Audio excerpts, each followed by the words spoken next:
As gentlelady from Maine, Ms. Pingree, for 5 minutes. Thank you, Mr. Speaker. Mr. Speaker, we should not be here today. We should not have to come to the floor of the House of Representatives to beg the majority party just to get a debate and a vote on common sense gun legislation that the vast majority of Americans demand. We should not be living in a society where debate and even scientific research about gun violence are stifled in silence by the majority in Congress. And we should not live in a country where gun violence takes such a toll on our citizens. But here we are, standing up for the millions of Americans who want Congress to do something and honoring the thousands of Americans who have lost their lives to gun violence. Here we are, standing up for our constituents who are tired of the excuses and want to hear a debate and want to see us take action on gun violence. And here we are to represent the victims. The list is so long.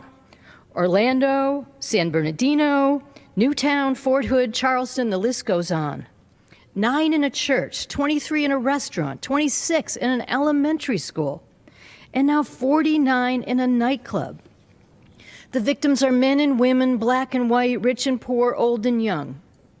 At a McDonald's in California, an 8-month-old baby was killed with his mother, who was trying to shelter him when a gunman came in and started shooting. At a North Carolina nursing home, a 98-year-old grandmother was killed when a shooter came in and opened fire. Here in the United States, you are 10 times more likely to be killed by a gun than in any other developed nation in the world. Of the 23 richest and most developed countries in the world, we have by far the most gun violence. We have half the population of the other 22, but 90% of the women killed by a gun are killed by a gun in the United States. 91% of the children under age 14 who are killed by a gun are killed by a gun in the United States. And if you are a young person in this country, you are 50 times more likely to die of a gun death than in all of those other countries. We have the most guns and we have the most gun violence. And, Mr. Speaker, we have the NRA.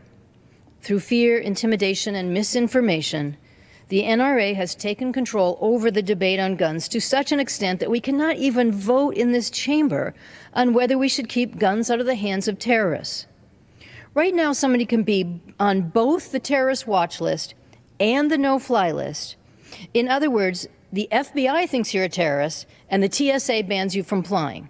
But if you want to drive down to your local gun store and buy an assault rifle, there is nothing anyone can do to stop you. Over the last 10 years, people on the terrorist watch list tried to buy explosives or firearms 2,233 times. Over 90% of the time they were successful. This is wrong. The American people know it's wrong. Public health officials know it's wrong, and nearly every single law enforcement association in America knows it's wrong, which is why they are all in favor of closing the terrorist gun loophole. In fact, a recent poll by a Republican pollster found 76% of gun owners and 71% of NRA members said suspected terrorists should not be allowed to buy guns. If you were to walk outside the House of Representatives right now and stop someone walking down the street and ask the simple question, should terrorists be allowed to buy guns? You would get a very simple answer. They would say, no, of course terrorists should not be allowed to buy guns. But they can. And Republicans here in the House won't even let us have a debate and a vote on it. How did we get here, Mr. Speaker?